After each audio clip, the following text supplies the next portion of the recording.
మరి మీ ఘనమైన పవిత్రమైన మహోన్నతమైన నామానికి స్తుతులు స్తోత్రము తెలియజేయించిన తండ్రి, మీ అనుగ్రహంతోనే మేము ఇంకా భూమి మీద ఉన్నామన్న వాస్తవాన్ని గుర్తెరుగుటకు మా అందరికీ జ్ఞాన హృదయాన్ని కలుగజేయవలసింది ప్రాధేయపడుతూ, మేము అనుకుంటే ఏది జరగట్లేదని మీ అనుగ్రహం వలనే సమస్తము జరుగుతున్నదన్న సంగతిని తండ్రి మేము గ్రహించుటకు తండ్రి మా మనోనేత్రాలు వెలిగించవలసిందిగా వేడుకుంటూ,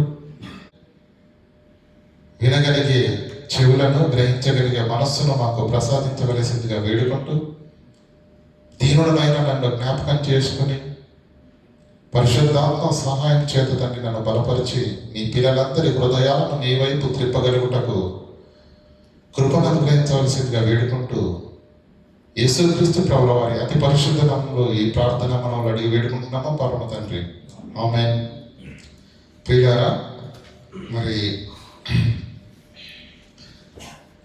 గత వారము చెప్పినటువంటి పాఠంలోని సారాన్ని కూడా మరి మరొకసారి సహోదరులు వినిపించారు. దైవ చిత్తంలో క్రైస్తవుని పాత్ర, అపోస్తలుల జీవితాన్ని చూడాలి, క్రీస్తు యొక్క ప్రయాసాన్ని చూడాలి, పౌలు యొక్క ఆరాటాన్ని చూడాలి. కొరింథీయులకు రాసిన పత్రిక మనందరికీ తెలుసు, 2వ అధ్యాయం 2వ పత్రిక 11వ అధ్యాయంలో 32 నుంచి పౌలు ఎన్ని కష్టాలు పట్టడం ఉంటుంది అక్కడ. ఆయన పడ్డ కష్టాలు చదివితేనే మనకు ఆయాసం వస్తుంది, అవునా? దైవ చిత్తంలో క్రైస్తవుని పాత్ర చెప్పాను కదా. అంబులెన్స్ ఆగిపోతే ఊపిరాగిపోతుందని ఈ సమాజానికి తెలుసు, అవునా కదా? కానీ క్రైస్తవుని పరగాగితే ఆత్మలు పాతాళాగ్నిగుండానికి జారిపోతాయి. కనుక ఏది ప్రాముఖ్యమో అర్థం చేసుకోండి.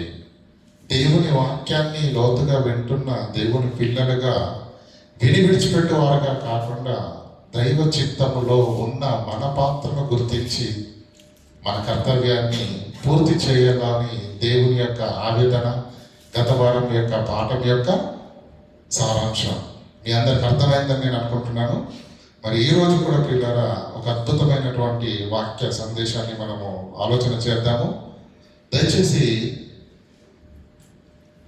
యోహాను గారు రాసినటువంటి సువార్తను తీసి దాంట్లో 3వ అధ్యాయం, యోహాను సువార్త 3వ అధ్యాయము ప్రారంభం నుంచి చదువుకుందాం పిల్లరా.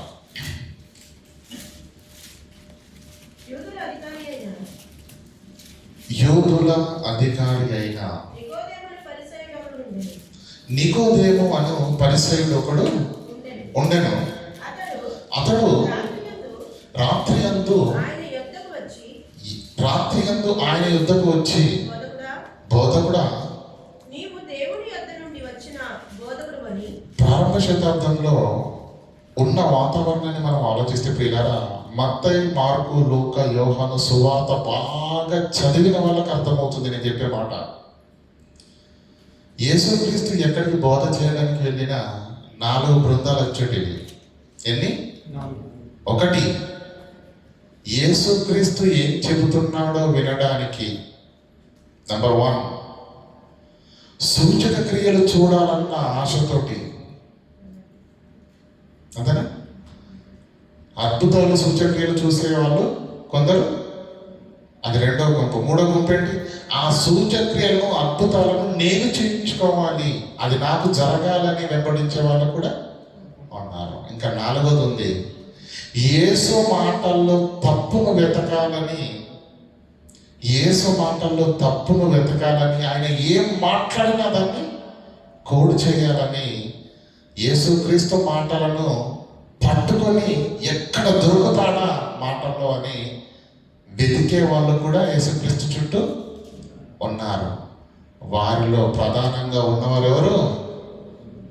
శాస్త్రులు ఉన్నారు, పరిసయ్యులు ఉన్నారు. గనక అది యేసుక్రీస్తుకు, శాస్త్రులకు, పరిసయ్యులకు ఉన్నటువంటి వాతావరణం ఆనాడు. గనక ఈ నికోదేము ఆసక్తి పరుడే, దేవుని వాక్యమందు ఆశ కలిగిన వాడే. అతనికి ఒక సందేహం వచ్చింది. ఇప్పుడు కానీ పొగలు వెళ్ళి కలిశాననుకో, మా వాళ్ళందరూ ఏం చేస్తారు? ఊరుకుంటారా? అందుకని ఏం చేశాడు? చదవండి. అతడు రాత్రి యందు ఆయన యుద్ధకు వెళ్ళి చీకటి పడ్డాక ఎవరు చూడకుండా, బోధకుడా నా ఏమంటారండి, నా బుర్ర బద్దలైపోతుంది, ఆలోచించి ఆలోచించి అర్థం కావట్లేదు, నాకు ఒక ప్రశ్న ఉందయ్యా, దానికి సమాధానము ఎక్కడ వెతికినా కూడా నాకు దొరకట్లేదు, కనుక నేను నీ దగ్గరికి వచ్చాను. ఏమంటున్నాడు చూడండి, నీవు దేవుని యొద్ద నుండి వచ్చిన బోధకుడవని మేము ఎరుగుదుము, దేవుడు అతనికి తోడై ఉంటానే కానీ.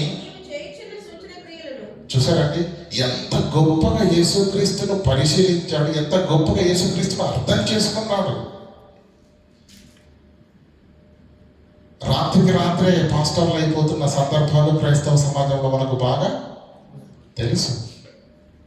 ఓనమాలు రాని వాళ్ళకు కూడా ఈరోజు బైబిల్ పట్టుకొని బోధిస్తున్నారు, ఆ బోధను వింటున్నారు. కానీ ఇక్కడ ఏమంటున్నాడు, నీవు దేవుని యొద్ద నుండి, నీ ట్రైనింగ్ ఎక్కడైంది?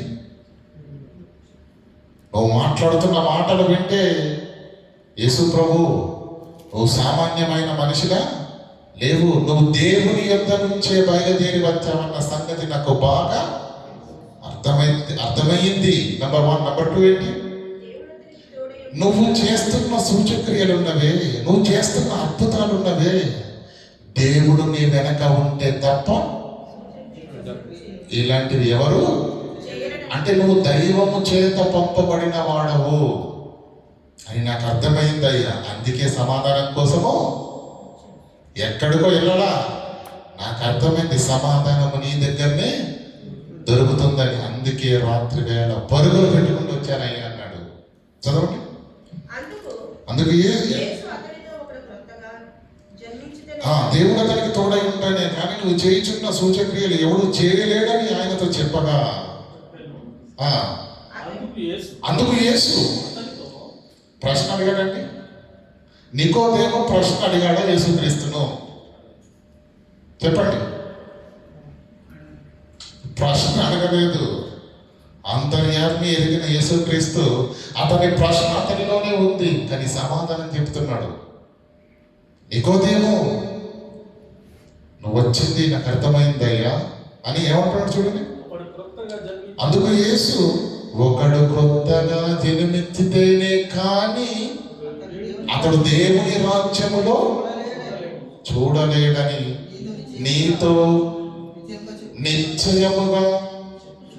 నికోదేము ప్రశ్న ఏమై ఉందో చెప్పండి. ఇప్పుడు నికోదేము హృదయములో ఉన్న ప్రశ్న ఏంటి? దేవుని రాజ్యానికి వెళ్ళాలంటే నాకు అర్థం కావట్లేదు అయ్యా, నాకు కావాల్సింది అది. ప్రశ్న అది. యేసుక్రీస్తు ఏమన్నాడు? అందుకు యేసు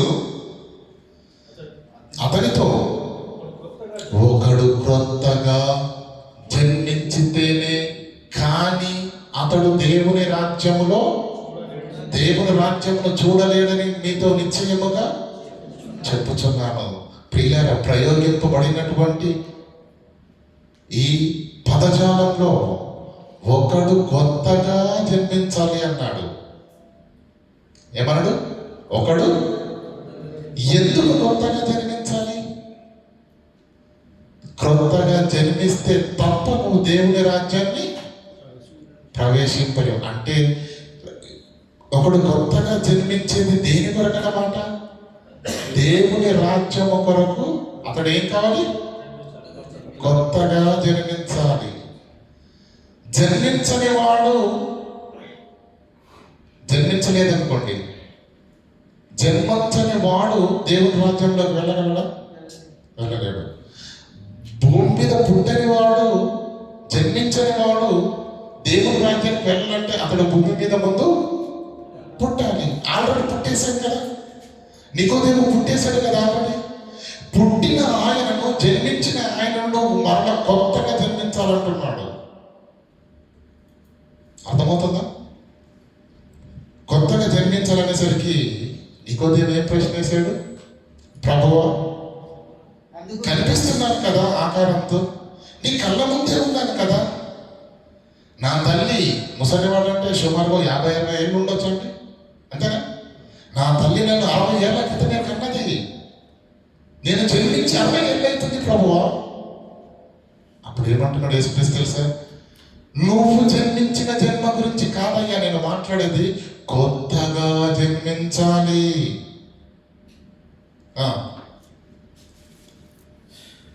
అప్పుడు ఏమంటున్నాడు చూడండి, రెండవసారి జన్మ అనేసరికి, కొత్తగా జన్మించాలనేసరికి ప్రశ్న అర్థం కాలేదు ఆయనకు సమాధానం. ఏమంటున్నాడు నికోదేము? అందుకు నికోదేము, ముసలివాడైన మనుష్యుడు ఎలాగో జన్మించగలడు? నువ్వేమంటున్నావు ప్రభువా? కొత్తగా జన్మించాలని నువ్వు అంటున్నావు, బాగానే ఉంది. ముసలివాడైన మనుష్యుడు రెండవ మారు ఎలాగో జన్మించగలడు? తల్లి గర్భమందు ప్రవేశించి మరలా జన్మించగలడా? అది సాధ్యమవుతుందా అని యేసుక్రీస్తుని అడిగాడు. అది అసాధ్యం కదా, చెప్పండి. 60 ఏళ్ళు ఉండొచ్చు దాదాపుగా, ముసలివాడు అయిపోయేటప్పటికే నికోదేము. నువ్వు కొత్తగా జన్మించాలనేసరికి నికోదేముకి ఏమర్థమైందో తెలుసా? తల్లి గర్భం గుండా పుట్టే ఆ జన్మే అర్థమైంది. కనుక ఏమంటాడు? ముసలివాడైన మనుష్యుడు ఎలాగూ జన్మించగలడు? రెండవ మారు తల్లి గర్భమందు ప్రవేశించి జన్మించగలడా? ప్రశ్నిస్తున్నాడు యేసుక్రీస్తుకే. అప్పుడు యేసుక్రీస్తు అంటున్నాడు, క్లారిటీ ఇస్తున్నాడు. ఆయన యేసు ఇట్లా నికోదేము కొత్త జన్మ అనేసరికి తల్లి గర్భంగా గుండా పుట్టిన జన్మ కాదయ్యా. ఆ జన్మలో ఏదైతే జరగకూడదో అది జరిగింది కనుకనే ఇప్పుడు నువ్వేం చేయాలి? కొత్తగా జన్మించాలి. కొత్తగా జన్మించాలి. మీరు చాలా జాగ్రత్తగా ఆలోచించండి, నా మాటలను పరిశీలించండి. నికోదేము పుట్టాడా లేదా? జన్మించాడా లేదా? జన్మించిన ఇతడు, భూమి మీద ఊపిరి పీలుస్తున్న ఇతడు కొత్తగా జన్మించాలంటే ఇప్పుడేం కావాలి? చనిపోవాలి. చనిపోయిన వాడు మరలా పుడతాడా? సినిమాలు టీవీలో చూసంతా ఏమండి ఆలోచనలన్నీ తలక్రిందులు అయిపోయాయా? పాటలు ఉన్నాయి కదండి, దిక్కుమాలిన పాటలు. ఏంటంట పాట? ఎన్నెన్నో జన్మల బంధం. ఎన్ని జన్మలు ఉన్నాయండి? ఎన్నెన్నో జన్మల బంధం ఉన్నాయా? ఇవన్నీ దయంగా రాయించిన పాటలే. ఉన్నది ఒకే జన్మ, ఊపిరి ఆగిపోయిందా? మరొకటి లేదు. ఊపిరి పీలుస్తున్న నికోదేము ఇప్పుడు కొత్తగా జన్మించాలంటే ఇప్పుడేం కావాలి? చావాలి. చస్తే ఏమైపోతుంది? ఒక్క క్షణంలోనే ఆత్మ ఎక్కడికి వెళ్ళిపోతుంది? పాతాళానికి వెళ్ళిపోతుంది. అవునా? పాతాళానికి వెళ్ళిపోయిన తర్వాత మరణ పుట్టే అవకాశం ఉందా? బ్రతికే అవకాశం ఉందా? లేదు. అందుకే యేసుక్రీస్తు ఏమంటుందండి, చదవండి ఇప్పుడు. యేసు ఇట్లా, నేను తల్లి గర్భం గుండా కాదయ్యా నేను మాట్లాడేది. కొత్తగా జన్మించాలంటే అది అసాధ్యమని నాకు కూడా తెలుసు. అందుకే సుసాధ్యం చేస్తున్నాను మీ కొరకు సుసాధ్యము చేస్తున్నాను. ఏమంటున్నాడు చూడండి, ఒకడు నీటి మూలంగాను ఆత్మ మూలంగాను జన్మించితేనే తప్ప దేవుని రాజ్యములో ప్రవేశింపలేడని నీతో నిశ్చయముగా.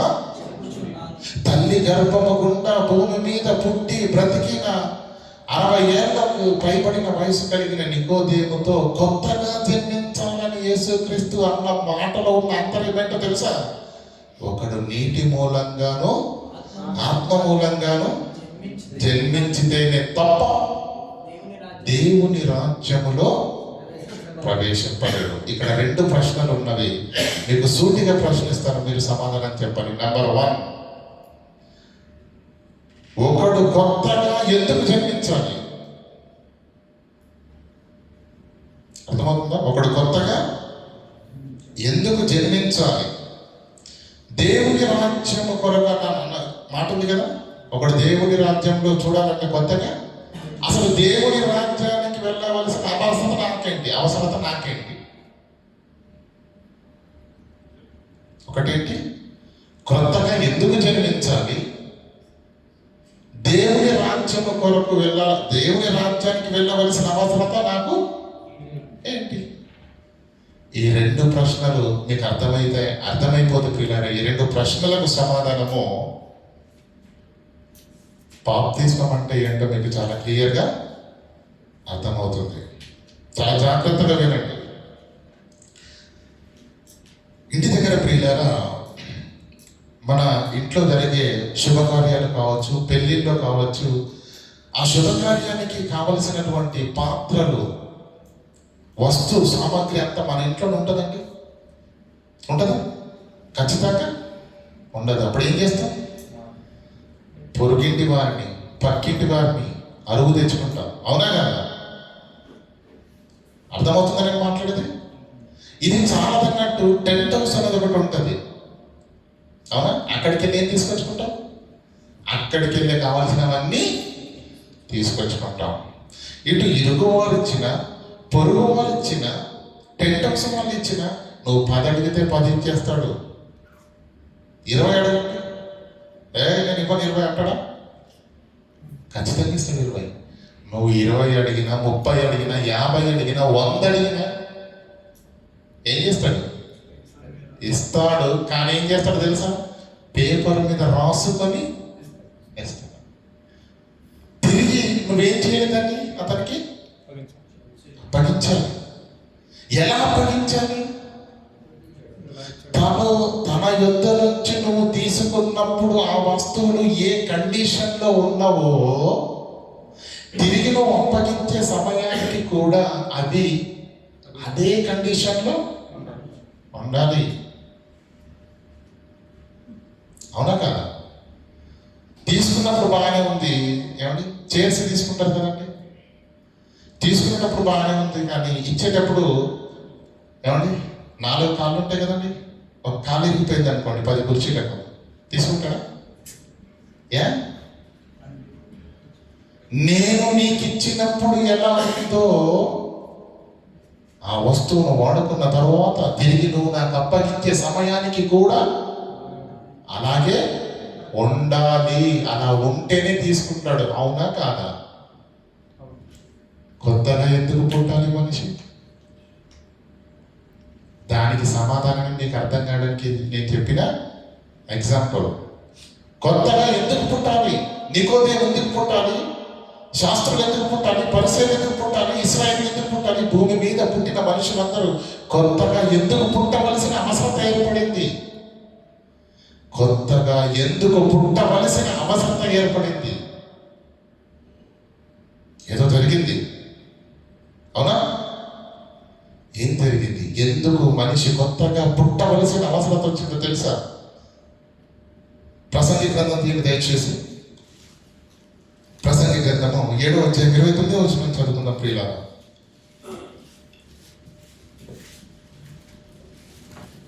ప్రసంగి గ్రంథము 7:29. పాపము చేయక మేలు చేయుచున్న నీతిమంతుడు భూమి మీద ఒక్కడూ లేడు. ప్రసంగి గ్రంథము అదేనండి. ఇది ఒకటి మాత్రము నేను కనుగొంటిని. అదేంటంటే దేవుడు ఏమండి, భూమి మీద క్రీస్తు వచ్చేంత వరకు మహాజ్ఞానిగా పేరున్నటువంటి ఏమండి ఎవరు? ఇశ్రాయేలీలను, అఖండ ఇశ్రాయేలు సామ్రాజ్యాన్ని పరిపాలించినటువంటి యోధుడు రాజైన సొలొమోను గారు. ఆ సొలొమోను గారు భూమి మీద జరుగుతున్న దాని అంతటిని పరిశీలించి అద్భుతమైనటువంటి భావాన్ని ప్రపంచానికి అందించాడు. ఆయన ఏమంటున్నాడంటే, నేను ఇది ఒకటి మాత్రము కనుగొంటిని. దేవుడు అయితే ఏం కనుగొన్నాడట? దేవుడు నరులను నరులను యథార్థవంతులుగా పుట్టించెను. భూమి మీదికి పంపినప్పుడు, భూమి మీదికి దేవుడు నిన్ను త్రోలినప్పుడు, నువ్వు భూమి మీదికి వచ్చినప్పుడు నీ కండిషన్ ఏంటో తెలుసా?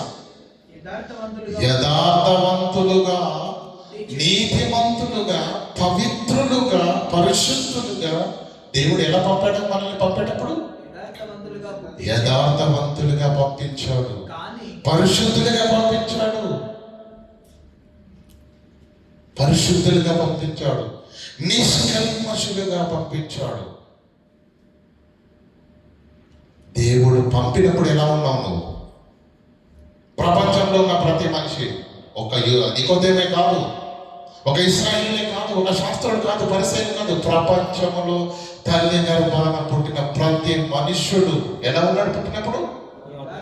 యథార్థవంతులుగా, పరిశుద్ధులుగా, పరిశుద్ధులుగా, నిష్కల్మషులుగా దేవుడు భూమి మీదకి పంపించాడు. అంటే దేవుడు పంపించినప్పుడు ఎలా ఉన్నారు భూమి మీద పుట్టిన వాళ్ళంతా? యథార్థవంతులుగా, పరిశుద్ధులుగా, నిష్కల్మషులుగానే ఉన్నారు. తర్వాత ఏం జరిగింది? కానీ భూమి మీద పుట్టిన తర్వాత వాళ్ళు నరులు వివిధమైన తంత్రములను కల్పించుకున్నారంట. దేవుడు పంపినప్పుడు ఎలా ఉన్నావు? పరిశుద్ధులుగానే ఉన్నారు కదా, యథార్థవంతులుగానే ఉన్నారు కదా. ఈ రోజు ఎలా ఉన్నాం? వివిధమైన తంత్రాలతోటి, మోసాలతోటి, కుట్రలతోటి, కుతంత్రాలతోటి ఈరోజు సమాజం నిండిపోయింది. మీరు చూడండి, మరొక మాట చూడండి. మత్తయి సువార్త, ప్రభు అయిన యేసుక్రీస్తు ప్రభుల వారు మాట్లాడినటువంటి మాట మత్తయి సువార్త 19వ అధ్యాయము 11 నుంచి జాగ్రత్తగా చదవడమా. మత్తయి సువార్త 19వ అధ్యాయం 11 నుంచి. అప్పుడు ఆయన యేసు వారి మీద చేతులుంచి ప్రార్థన చేయవలెనని కొందరు చిన్న పిల్లలను ఆయన యొద్దకు తీసుకొని వచ్చిరి. కొందరు చిన్న పిల్లలు యేసు యొద్దకు వచ్చారట. వచ్చినప్పుడు ఆయన శిష్యులు ఏం చేస్తున్నారు? తీసుకొని వచ్చిన వారిని గద్దింపగా యేసు ఏంటి? బోధకుడు వాక్యం చెప్పుడు ఇప్పుడే అలసిపోయాడు, రెస్ట్ తీసుకుంటున్నాడు. మీరు ఎందుకు చిన్న పిల్లల్ని తీసుకొని వచ్చారు? ఇప్పుడు ఎందుకు ప్రభువును విసిగిస్తున్నారు అని చిన్న పిల్లల్ని తీసుకొని వచ్చిన వారిని శిష్యులు ఏం చేస్తున్నారట? గద్దిస్తున్నారట. అప్పుడు యేసు చిన్న పిల్లలను ఆటంకపరచక వారిని నా యొద్దకు రానియుడి. చిన్న పిల్లలను ఆటంకపరచకుండా నా యొద్దకు రానియండి. ఎందుకు రానియమని అంటున్నాడో తెలుసా? యేసుక్రీస్తుకి ఏం నచ్చిందో తెలుసా? పరలోక రాజ్యము వీళ్ళదన్నడా, ఇలాంటి వారిదే అన్నడా? అంటే ఇక్కడ దాన్ని మనం తీసుకోవాల్సింది ఏంటి? మనస్తత్వం, క్యారెక్టర్. చిన్నపిల్లల మనస్తత్వం ఎలా ఉంటుందండి? కల్మషం ఉండదు ప్రియులారా, కుట్రుండదు, పగుండదు. మీకు చాలా సందర్భాల్లో చెప్పాను,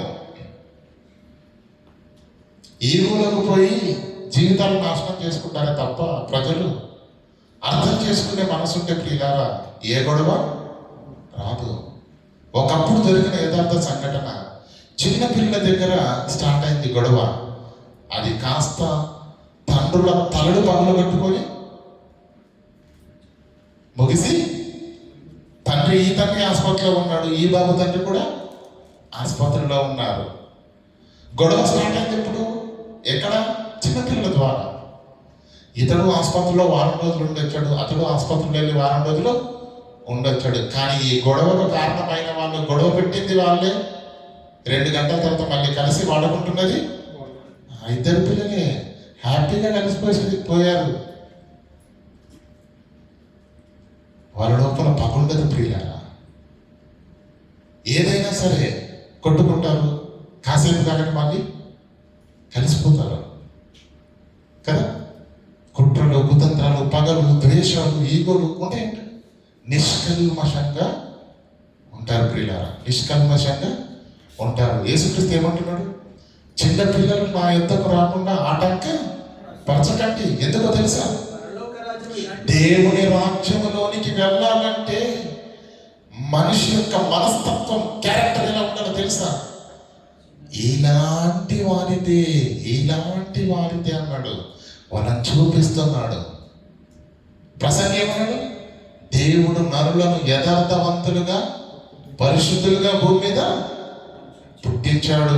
పాపము తెలియదు, వాళ్ళకు మోసము తెలియదు, కుట్ర తెలియదు, కుతంత్రము తెలియదు. కానీ లోకానికి వచ్చిన తరువాత వివిధములైన తంత్రములను కల్పించుకొని ఎలా కల్పించుకున్నారు ఒకసారి ఆలోచించండి. తల్లి, తండ్రి పుట్టిన బిడ్డను ముద్దాడుతూ పెంచుతారు. వాడు నోట్లో నుంచి మాటలు రాకపోతే ఏమంటారండి? అరే నువ్వు నన్ను ఎప్పుడు అమ్మని పిలుస్తావురా, నన్ను ఎప్పుడు మామయ్య అని పిలుస్తావురా అని మాట్లాడుతూ ఉంటారు. అవునా కదా? నోట్లో నుంచి మాట వచ్చేంత వరకు వాడు మాట్లాడేంత వరకు ఎదురు చూస్తూ ఉంటారు. అవునా కాదా? మాటలు రాగానే వాడు ఏం నేర్చుకుంటాడు తెలుసా? నువ్వు తల్లి నేర్పిన మాటలు బాగానే నేర్చుకుంటాడు. పక్కన తాత ఉంటాడు, ఇరుగు పొరుగు వాళ్ళు ఉంటారు కదా పెద్దవాళ్ళు, వాళ్ళ మాటలు ఎలా ఉంటాయో మీకు కొత్తగా చెప్పాల్సిన అవసరత. ఆ పెద్దలు, ఆ ముసలి వాళ్ళు మాట్లాడే ఏమంటే చెడ్డ పదాలన్నీ కూడా వీడు కూడా ఎవడు నేర్పుతున్నాడు? వివిధములైన తంత్రములను కల్పించుకొని సమాజము వారిపైన ఇంపాక్ట్ అవుతుంది. చూసిన దృశ్యాలను బట్టి, మాట్లాడిన మాటలను బట్టి వాడు కూడా, వాడి లోపలికి కూడా చెడు నెమ్మదిగా పెరిగిపోతుంది. నేను చాలాసార్లు చెప్పాను, ప్రపంచంలో ఇంతవరకు నేను చూసినంత వరకు నాకు కనిపించని పాఠశాల, నాకు కనిపించని విశ్వవిద్యాలయము, కాలేజీ, ఇక్కడ మోసములు నేర్పబడును, కుట్రలు నేర్పబడును, దొంగతనము నేర్పబడును. ఎక్కడ ఉందండి?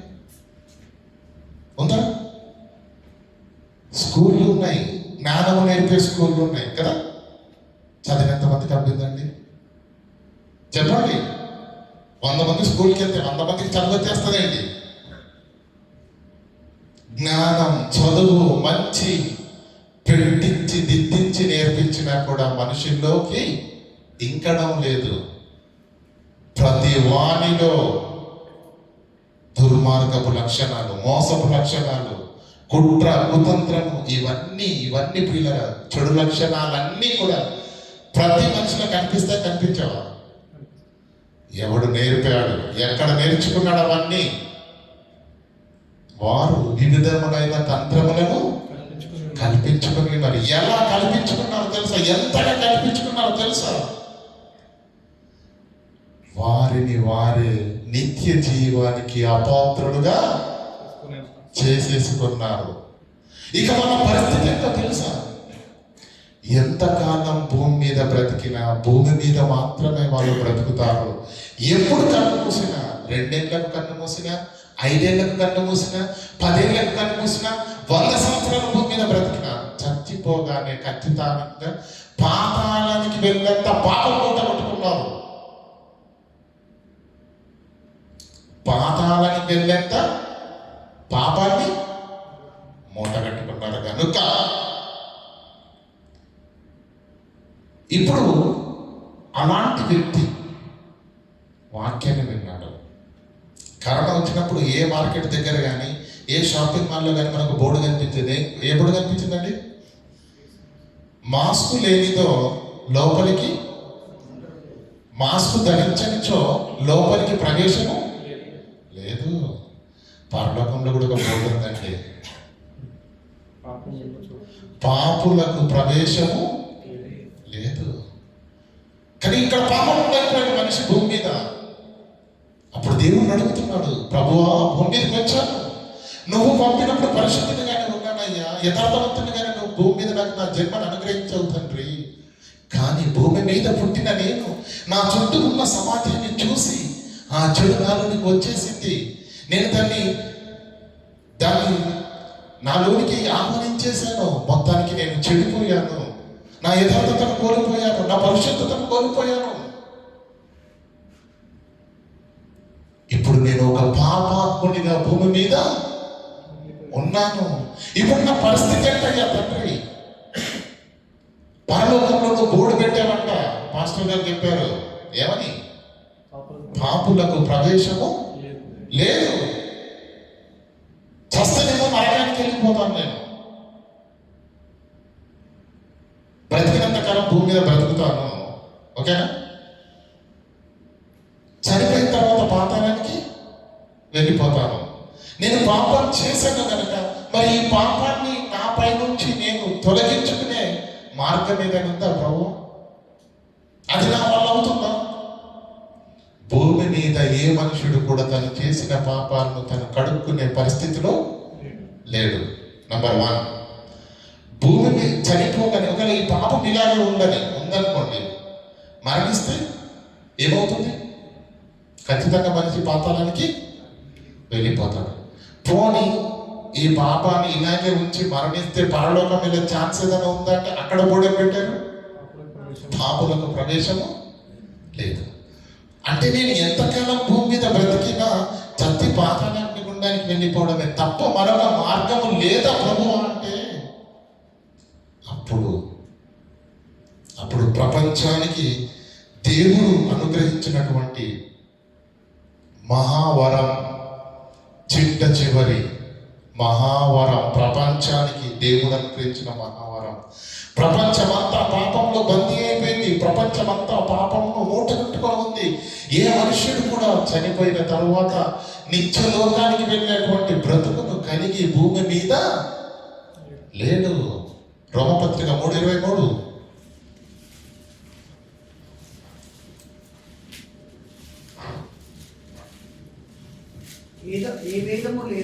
ఏ భేదము లేదు. అందరూ పాపము చేసి దేవుడు అనుగ్రహించు మహిమను అందరూ పాపము చేసి పాపము చేయడము వలన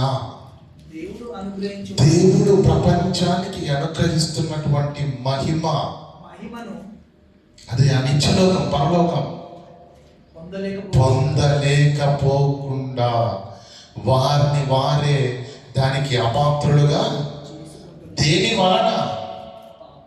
పాపము చేసి అందరూ దేవుడు అనుగ్రహించు మహిమను పొందలేకపోతున్నారు. దేవుడు అనుగ్రహిస్తున్న ఈ మహిమకు వీరు పొందకుండా ఉండటానికి మధ్యలో ఏమొచ్చింది?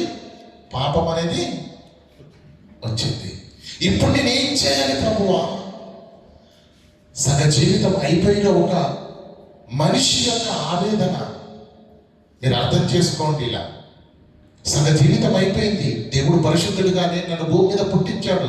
కానీ సమాజంలో ఉన్న చెడునంతా చూసి నేను ఆహ్వానించి ఇష్టపడి మొత్తానికైతే నేను పాపాత్మునిగా ఈ భూమి మీద ఈరోజు బ్రతుకుతున్నాను. అయితే చనిపోతే పాపాలు అగ్నిగుండానికి వెళ్ళిపోతాను. నేనేం చేసినా నా పాపాన్ని నేను కడుక్కోలేను. దేవుడు నాకు అనుగ్రహించినటువంటి పరిశుద్ధత, యథార్థత నాకు తిరిగి రావాలంటే నేనేం చేయాలి? మళ్ళీ తల్లి గర్భంలో పుట్టినప్పుడు ఈ లోకానికి వచ్చినప్పుడు దేవుడు నాకు అనుగ్రహించిన పరిశుద్ధత ఏదైతే ఉందో, యథార్థత ఏదైతే ఉందో దాన్ని నేను పోగొట్టుకున్నాను. నాకు అది తిరిగి రావాలంటే నేను మళ్ళీ తల్లి గర్భంలో నుంచే రావాలి. అది సాధ్యమా? అది అసాధ్యం. పోనీ నాకు నా పాపాన్ని నేను కడుక్కునే అవకాశం ఏమన్నా ఉందా? లేదు. ఏమండి ఉందా? అప్పుంటే తీర్చుకోవచ్చు. కష్టపడు, ఏమండి కదా, పంట పండించు. ఈ సంవత్సరం కాకపోతే ఆ సంవత్సరంలోనైనా తీర్చుకోవచ్చు. పాపాన్ని తీర్చగలమా? తల్లి గర్భంలో పుట్టే అవకాశము లేదు. పాపాన్ని మనం కడుక్కునే అవకాశము లేదు. ఏమండి పోనీ ఇలాగే బ్రతికితే పరలోకం వెళ్తే అక్కడ బోర్డేముంది? పాపులకు ప్రవేశము. అంటే నా పరిస్థితి ఏంటి ప్రభువా? ఇక నేను భూమి మీద ఎంతకాలం బ్రతికి చనిపోయి పాతాళానికి వెళ్ళిపోవలసిందేనా? నాకు కృప లేదా? నా వైపు చూడాలా తండ్రి అని ఒకవేళ మనిషి దేవుణ్ణి అడగగలిగితే, అప్పుడు ప్రపంచానికి దేవుడు ఇస్తున్నటువంటి మహావరం. అందుకు యేసు ప్రియులారా, ప్రభుత్వాలు కూడా ప్రజల పట్ల అంకిత భావంతో ఉండి, ప్రజల పట్ల రాష్ట్ర ప్రభుత్వాలు కావచ్చు, కేంద్ర ప్రభుత్వాలు కావచ్చు, ముఖ్యంగా పేదల గురించి ఎన్నో ఆలోచించి ఏం చేస్తారో తెలుసా అండి? దాన్ని రాయితీలు అంటారు. ఏమంటారు? రాయితీలు. ఏమంటే మొన్ననే మన ప్రియతమ ముఖ్యమంత్రి గారు రేవంత్ రెడ్డి గారు ఏం చేశారు? వ్యవసాయము ఏమంటే కొటేషన్ చెప్తాం అంతే, దేశానికి రైతు వెన్నెముక అంటారా, అతని వెన్ను వెలుస్తారు. కానీ మన ప్రియతమ ముఖ్యమంత్రి ఏం చేశాడు? వ్యవసాయానికి తీసుకున్నటువంటి రుణాలన్నీ ఎందుకు మాఫీ చేశాడు? మీరు కట్టలేని పరిస్థితిలో మీరు ఉన్నారని ప్రభుత్వానికి గోడు పెట్టుకున్న ప్రజల మనవి విని ఏం చేశారు? అంటే ప్రభుత్వాలే ప్రజల క్షేమం కొరకు ఎన్నో రాయితీలు ప్రకటిస్తున్నప్పుడు ప్రపంచానికి యేసుక్రీస్తు ప్రభుల వారు దేవుడు కూడా ఒక అద్భుతమైనటువంటి రాయితీని ప్రకటించాడు. అదేంటో తెలుసా? మనుష్యుడా నికోదేము, తల్లి గర్భము గుండా పుట్టినప్పుడు నువ్వు కూడా తెచ్చుకున్నావు చూడు యథార్థత, పవిత్రత, దాన్ని పోగొట్టుకున్నావు కదయ్యా. దాన్ని నువ్వు తిరిగి సంపాదించాలంటే పుట్టిన నువ్వు చావాలి, మరణ తల్లి గర్భంలో నుంచి పుట్టాలి. అది అసాధ్యం. అది నాకు కూడా బాగా తెలుసు. అది అసాధ్యము కనుక ఇప్పుడు నేను నీకేం చేస్తానో తెలుసా? అది సుసాధ్యమయ్యే ఒక అద్భుతమైన మార్గాన్ని నేను చెబుతున్నాను. ఏంటో తెలుసా? నువ్వు చావాలి, కొత్తగా జన్మించాలంటే ముందు బ్రతుకున్న నువ్వేం కావాలి? చావాలి. కానీ భౌతికంగా చావడానికి వీలు ఎలా చావమంటున్నాడు? ఒకడు కొత్తగా జన్మించాలి. ఎలా? నీటి మూలంగాను ఆత్మ మూలంగాను జన్మించాలి. నువ్వు నిజంగా చచ్చిపోయి గోతులో పెట్టావనుకో పాతాళానికి వెళ్ళిపోతావు. మళ్ళీ నిన్ను లేపే అవకాశమే లేదు. కనుక నువ్వేం చేయాలంటే ఆ మరణానికి సాదృశ్యమైన డూప్లికేట్ మరణానికి సాదృశ్యమైనటువంటి ఏమండి గొయ్యిని తీసి పాత పెట్టేది మనందరికీ తెలుసు, భౌతిక మరణం. ఇక్కడ యేసుక్రీస్తు ఏమంటాడు? నువ్వు కొత్తగా జన్మించాలంటే ముందు చావాలి. ఎలా? ఈ పాప జీవితాన్ని, ఈ రోత జీవితాన్ని నువ్వు ఒప్పుకొని విడిచిపెట్టడానికి నువ్వు ఇష్టపడితే నీటి మూలంగా బాప్తిసం ఎలా ఇస్తామమ్మా మనం? ఏమండి? మనిషిని ఆకాశం వైపు కళ్ళెత్తి చూయిస్తూ ఇలా పడుకోబెట్టి, అంటే సమాధి చేసి, జల సమాధి చేసి ఏం చేస్తాం? మరలా నీటిలో నుంచి. అది కొత్తగా జన్మించడం అంటే. అలా దేవుడితో నువ్వు చేసినటువంటి ఒడంబడికను, దేవుడికి నువ్వు ఇచ్చిన మాటను, దేవుడి ఎదుట నువ్వు ఒప్పుకున్న పాపాన్ని విడిచిపెట్టి ఆ నీటిలో నుంచి వచ్చిన నీవు కొత్తగా జన్మించిన శిశువు ఒకనాడు ఎలాంటి యథార్థత ప్రవర్తన కలిగి ఉన్నదో, ఏ కల్మషం లేకుండా ఉన్నదో, ఆ దినము నుంచి కూడా నీ జీవితం మరలా ఒక కొత్త పేజీలా ప్రారంభము. ఇక అక్కడి నుండి దేవుడికి ఇచ్చిన మాటను తప్పకుండా మీరకుండా, అన్యాయం చేయకుండా, అక్రమం చేయకుండా, దొంగతనం చేయకుండా, చెడు దృష్టి చూడకుండా, దేవునికి వ్యతిరేకమైన ఏ కార్యక్రమాలు చేయకుండా ప్రియారా పాపాన్ని విడిచిపెట్టి ఆ దేవునికి భయపడుతూ నువ్వు బ్రతకగలిగితే, ఒకడు క్రొత్తగా జన్మిస్తే తప్ప దేవుని రాజ్యమును చూడలేడు. క్రొత్తగా జన్మించడం అంటే నీటి మూలముగా ఆత్మ మూలంగా జన్మించడం ప్రియులారా. అలా జన్మించాలంటే నువ్వేం కావాలి? ముందుగా ఈ లోకానుసారంగా నీ పాత జీవితం ఏం చేయాలి? సమాధి చేయాలి. మీ అందరికీ ప్రశ్న అడుగుతానండి. మీ ఊర్లో మీకు తెలిసిన వాళ్ళు, బంధువులు కావచ్చు, స్నేహితులు కావచ్చు, ఎవరైనా చనిపోయిన వారు ఎప్పుడైనా వచ్చారా? ఎప్పుడైనా వచ్చారా? కలిసారా? మాట్లాడారా? చెప్పండి, వచ్చారా? బాప్తిస్మం అంటే ఏంటో తెలుసా? పాత జీవితాన్ని సమాధి చేయడమే. మీకు అర్థం కావడానికి చెప్తానండి. ఏదో ఒక పేరు చెప్పండి, మీరు ఏదో ఒక పేరు చెప్పండి. ఒక వ్యక్తి ఉన్నాడు, ఆనంద్ అనుకోండి. ఆనంద్ అంటే బాగుంటుంది కదా, ఏ గొడవ ఉండదు. ఉన్నారు ఎవరైనా ఆనందులు ఇక్కడ లేరు కదా? ఉన్నారా? అయ్యో, మీకు అర్థం కావడానికి చెప్తున్నాను. ఆనంద్ అనే వ్యక్తి రౌడీ అనుకోండి, ఫర్ ఎగ్జాంపుల్గా చెప్తున్నాను. బాప్తిజం తీసుకున్నాడు అనుకోండి. బాప్తిజము తీసుకున్న దినానికి అతని యొక్క పాత క్యారెక్టర్ అంతా క్లోజ్ అవ్వాలి. మళ్ళీ జీవితంలో ఆ రౌడీయిజం అనే మాట కానీ, రౌడీయిజం పనులు కానీ, బెదిరింపులు కానీ, ఇంకొకరు కొట్టడం కానీ బాప్తిజం తీసుకున్న తర్వాత అది ఎప్పటికీ పునరావృతం కావడానికి వీలు లేదు. అప్పుడప్పుడు ఏమంటారండి, అరే నా బ్యాక్గ్రౌండ్లో మర్చిపోయి మాట్లాడుతున్నావు అంతేనా? నన్ను ఏమనుకుంటున్నావు? అసలు నా పేరేంటో తెలుసా? అవన్నీ పక్కనంటే ఇక్కడికి అంటే దాని అర్థం ఏంటి? అది సరిగా రావాలన్నమాట. పాతది, పాత జీవితం కంపు మళ్ళీ వస్తుంది కదా అంటే దాని అర్థం ఏంటి? సరిగా దేవుని ఎదుట ఒప్పుకున్న తర్వాత ప్రియులారా, మరలా మన పాప జీవితంలో ఉన్నటువంటి పాపము మరలా బాప్తిజము తీసుకున్న తర్వాత దాని ఆనవాళ్ళు కానీ, దాని చూపు కానీ, దాని వాసన కానీ మన జీవితాల్లో ఉండటానికి వీలు. అది కొత్తగా జన్మించడం అంటే. నువ్వు మరలా తల్లి గర్భం గుండా రావడం అసాధ్యము కనుక దేవుడు ఏం చేశాడు? నీటి మూలంగాను. చూసారండి, మనల్ని ప్రేమించి దేవుడు ఎంతటి అద్భుతమైన రాయితీని ప్రకటించాడు. మన పైన పాపం ఇలాగే ఉంటే ప్రియులరా, ఎంతకాలం బ్రతికిన భూమి మీదనే 3 పూటలు అన్నం తింటాం అంతే. చచ్చిన తర్వాత పాతాళానికి గుండానికే వెళ్ళిపోవలసిందే. నరక పాత్రులమైన మనల్ని, మరణ పాత్రులమైన మనల్ని మరలా నిత్య జీవంలోనికి వెళ్ళటానికి ప్రపంచానికి దేవుడు ప్రకటించిన మహావరం ఏంటి? బాప్తిస్మం. అది మనుషులు పెట్టిన క్రమము కానే కాదు. చూడండి, మత్తయి సువార్త 3వ అధ్యాయం మొదటి వచనం. మత్తయి సువార్త 3వ అధ్యాయం మొదటి వచనం. ఆ దినముల యందు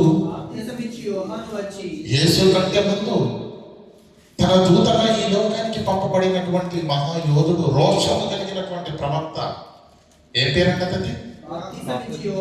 అతని పేరు యోహాను. కానీ అతనికి ఏం పేరు వచ్చేసింది? ఆ పదం లేకుండా ఎవరైనా పిలుస్తారా ఆయన్ని? ఎవరు అంటే బాప్తిజం ఇచ్చి యోహాను, అతని పేరే అది కదా. అతని పేరే బాప్తిజం ఇచ్చు యోహాను. ఏం చేస్తున్నాడు చూడండి, బాప్తిజం ఇచ్చుచు పరలోక రాజ్యం. చూడండి, బాప్తిస్మము ఇస్తున్న ఆయన నోటి వెంబడి ఏమొస్తుంది మాట? పరలోక రాజ్యము సమీపించి ఉన్నది కనుక ఆ పరలోక రాజ్యానికి వెళ్ళాలనుకుంటే, ఆ నిత్యలోకానికి వెళ్ళాలనుకుంటే మరణం అందరికీ వస్తుందండి. ఆరోగ్యవంతుడికి, రోగికి, పేదవాడికి, ధనికుడికి అందరికీ వస్తుంది. మరణము వశము కాకుండా తప్పించుకునే నరుడు భూమి మీద ప్రపంచంలో ప్రతి వాడు వెళ్ళవలసిందే. అయితే మరణించిన తర్వాత ఎక్కడికి వెళ్తావు? గత వారం మీకు చెప్పాను, మనిషి జన్మ పరమార్థం ఏంటన్నప్పుడు కదా. దేవుడు నిన్ను దేని కొరకైతే పంపించడు ఆ పనిని చేయకుండా నీ ఇష్ట ప్రకారంగా బ్రతికితే, చూడండి ఒకసారి కీర్తన గ్రంథము 2వ అధ్యాయం ఇదిలాగే ఉంచండి. దేవుడు నీకు ఇచ్చిన సమస్త మేలులను అనుభవించి దేవుని కొరకు ఆలోచించకుండా, దేవుని కొరకు బ్రతకకుండా ఒకవేళ నువ్వు ఉన్నట్లయితే ఏం జరుగుతుందో చూడండి ఒకసారి. క్షమించండి, 9వ అధ్యాయము 17వ వచనం. 9:17. దుష్టులను దేవుని మరచి జానమును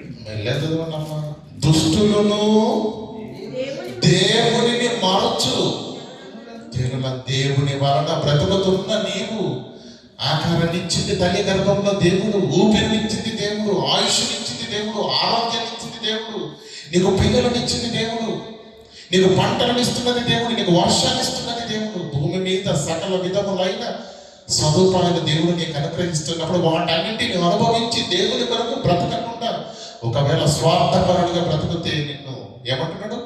దుష్టులను దేవునిని మరిచి జనులందరూ పాతాళానికి దిగిపోవుదురు. అలాంటి పరిస్థితిలో ఉన్నప్పుడు యోహాను గారికి ఏం చెప్పాడు? ప్రపంచ ప్రజలారా, మీ అందరికీ శుభవార్త.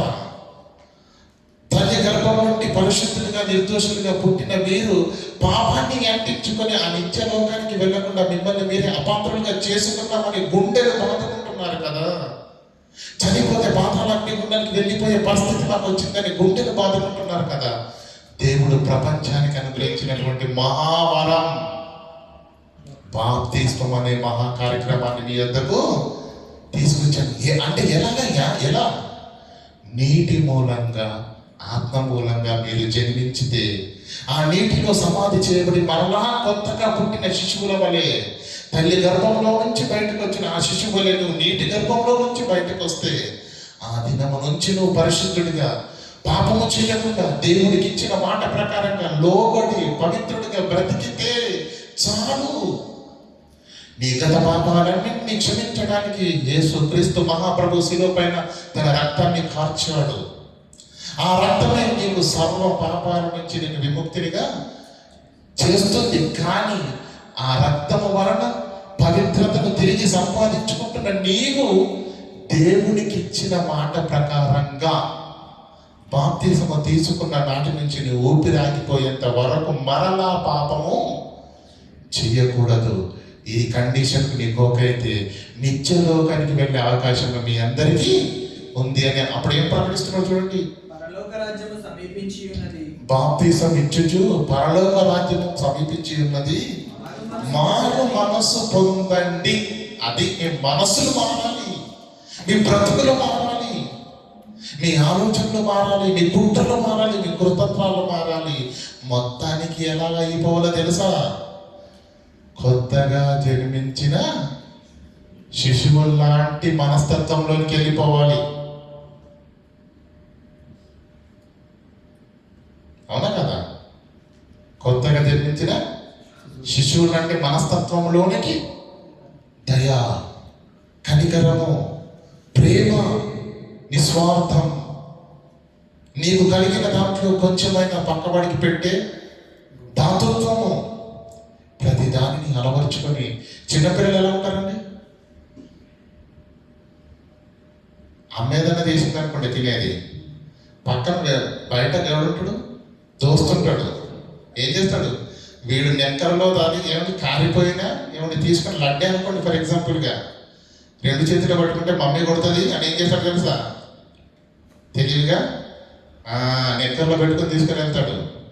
ఒకవేళ అమ్మ ఒకటే ఇచ్చింది అనుకోండి, వీడు తింటాడు ఒకడు, అక్కడికి వెళ్ళి అతని ఫ్రెండ్ వాడికి సగం ఇచ్చి తింటాడు.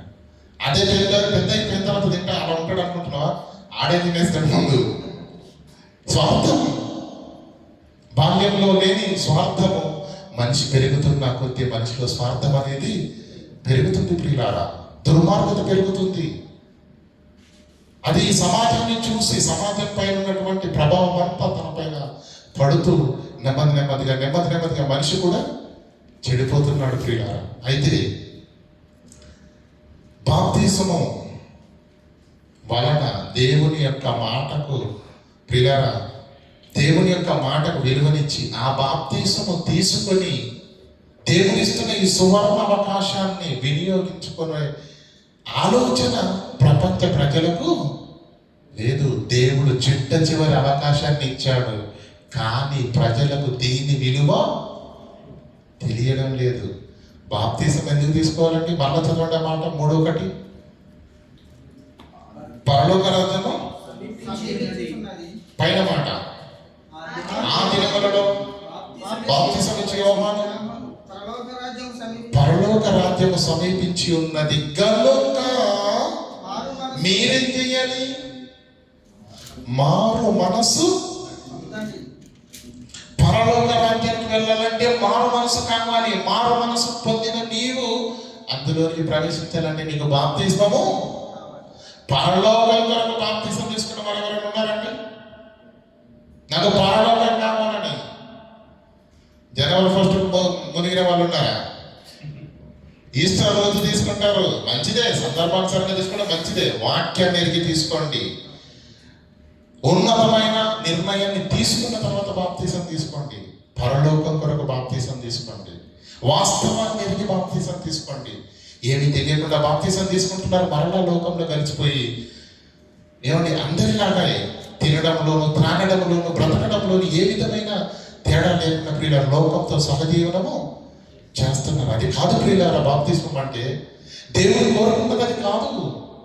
బాప్తిసం అంటే నీళ్ళలోకి వెళ్ళిన మునిగిరమడం కాదు.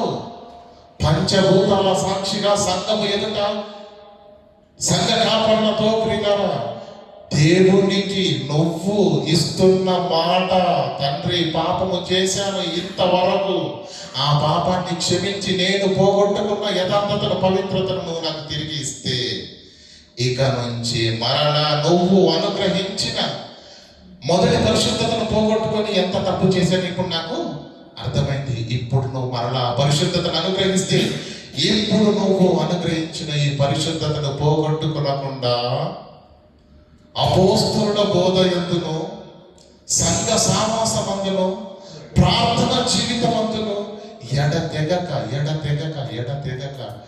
ఈ ఆత్మీయ జీవితంలో నేను ప్రయాణిస్తాను తండ్రి. ఎడతెగక అది నువ్వు దేవునికి ఇస్తున్న మాట. బాప్తిస్మం అంటే నువ్వేమనుకుంటున్నావు? ఎన్నిసార్లు స్నానం చేయలేదు నీటిలోకి వెళ్ళి, చెరువులోకి వెళ్ళి అనుకుంటున్నావేంటి? ప్రియులారా బాప్తిస్మము విలువ కూడా తెలియని క్రైస్తవ సమాజం ప్రియులారా ఈరోజు బాప్తిస్మము విలువ తెలియకుండా ప్రియులారా దాన్ని విలువ లేనిదిగా ఈరోజు చిత్రీకరిస్తున్నారు ప్రియులారా. పెళ్లికి బాప్తిస్మం ఇస్తారండి? పరలోకం కోసం పెట్టాడా దేవుడు బాప్తిస్మం? తెలియకుండా పెట్టాడండి? చెప్పండి. పెళ్లి వేరండి. చాలా బాప్తిస్మం చూడండి పెళ్లికి ముందే ఇస్తారు అంతే. అసలు బాప్తిస్మానికి పెళ్లికి ఏమైనా సంబంధం ఉందా? ఏమర్థమవుతుంది చెప్పండి? పెళ్లికి దానికి ఎటువంటి సంబంధము లేదు ప్రియులారా. అర్థం కావట్లేదు. చూడండి లూకా సువార్త 7వ అధ్యాయం 29వ వచనం చూడండి ఒకసారి. లూకా సువార్త 7వ అధ్యాయం 29వ వచనం. ప్రజలందరూ అంటే సుంకరులను యోహాను బోధ విని ప్రజలందరూ సుంకరులు యోహాను బోధ విని అతడిచ్చిన బాప్తిస్మము పొందిరి అంటే దేవుడు ప్రపంచానికి అనుగ్రహించిన వరము ఆనాడు దేవుని పిల్లలైన ఇశ్రాయేలీలు పట్టించుకోలేదు. కానీ ఎవరు పట్టించుకున్నారు? ప్రజలందరూ సుంకరులను యోహాను బోధ విని అతడిచ్చిన బాప్తిస్మమును విని పొందిన వారై దేవుడు న్యాయవంతుడని పాపం చేసిన మమ్మల్ని చావంటలా మీరు పాపం చేశారు కదని విడిచిపెట్టకుండా కన్న తండ్రి మా పైన ప్రేమను కృపను చూపించి మరలా తన హక్కున చేర్చుకోవడానికి పాపములమైన మమ్మల్ని మరలా తన హక్కున చేర్చుకోవడానికి ప్రపంచానికి దేవుడు అనుగ్రహించిన అద్భుతమైన వరం.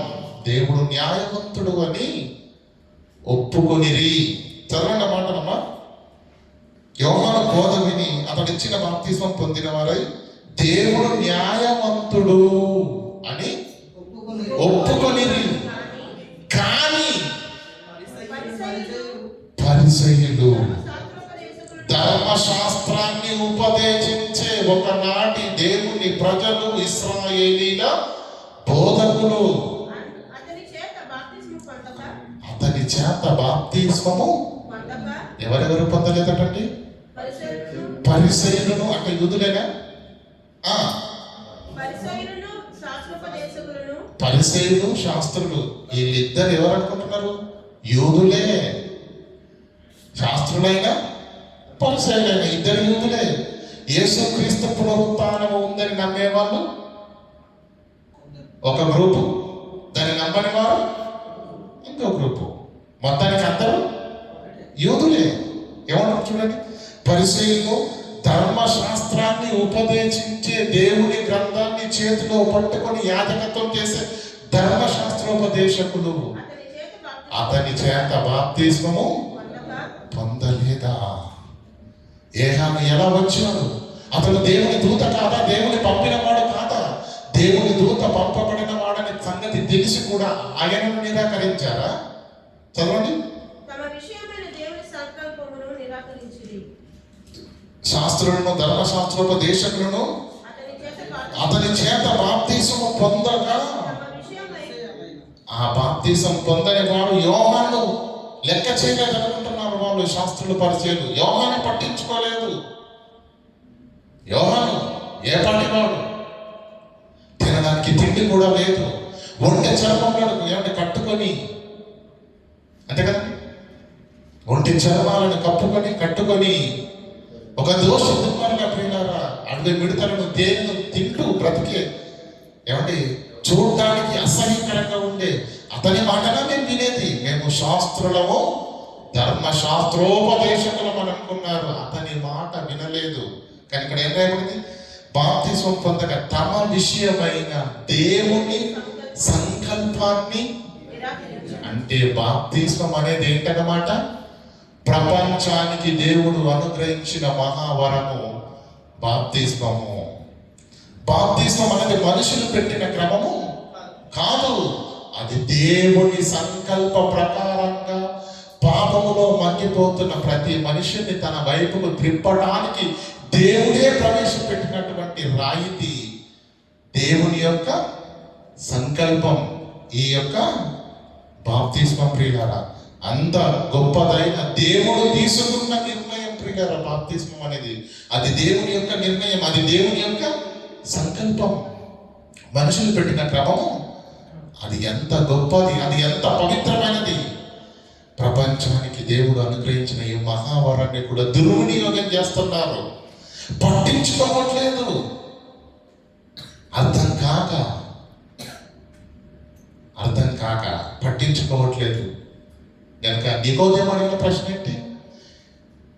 దేవుని రాజ్యానికి వెళ్ళాలంటే నేను ఏం చేయాలి ప్రభు అంటే, ఇప్పుడు ఏమన్నాడు?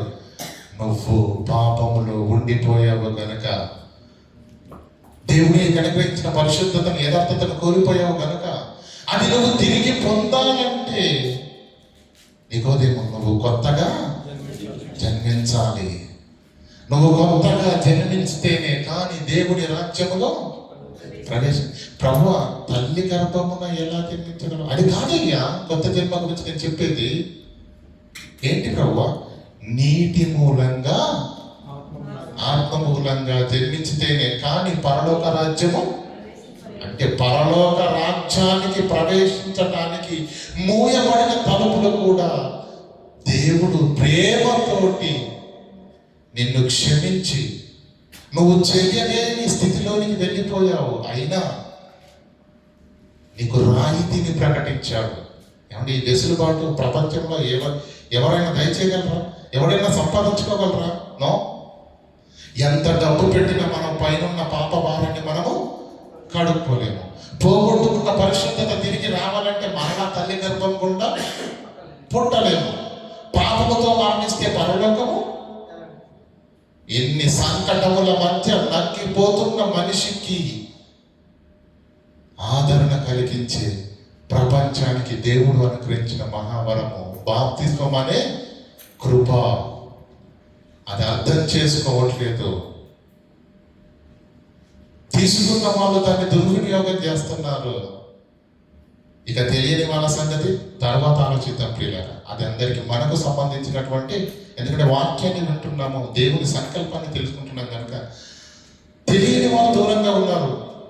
కానీ క్రైస్తవ కుటుంబాల్లో పుట్టిన యవన బిడ్డలు కూడా ఇంకా ఇంకా ఇంకా దేవుని యొక్క సంకల్పమైనటువంటి ఈ బాప్తిస్మం విషయంలో కదలట్లేదంటే దాని అర్థం ఏంటి తెలుసా? దాని విలువ వారికి ఇంకా అర్థము కాలేదు. ఏమంటారు తెలుసా అండి? వచ్చే సంవత్సరం తీసుకుంటాం బ్రదర్ అంటాడు.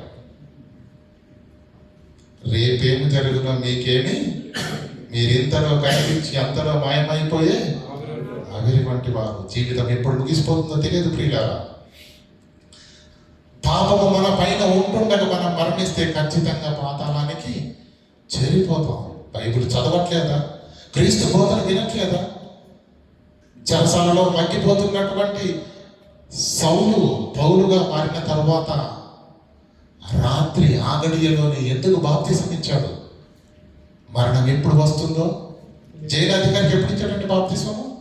అర్ధరాత్రి ఆగడియలోనే అతనికి తెల్లారి వరకు ఆగొచ్చు కదండి. పౌలుకు తెలుసు.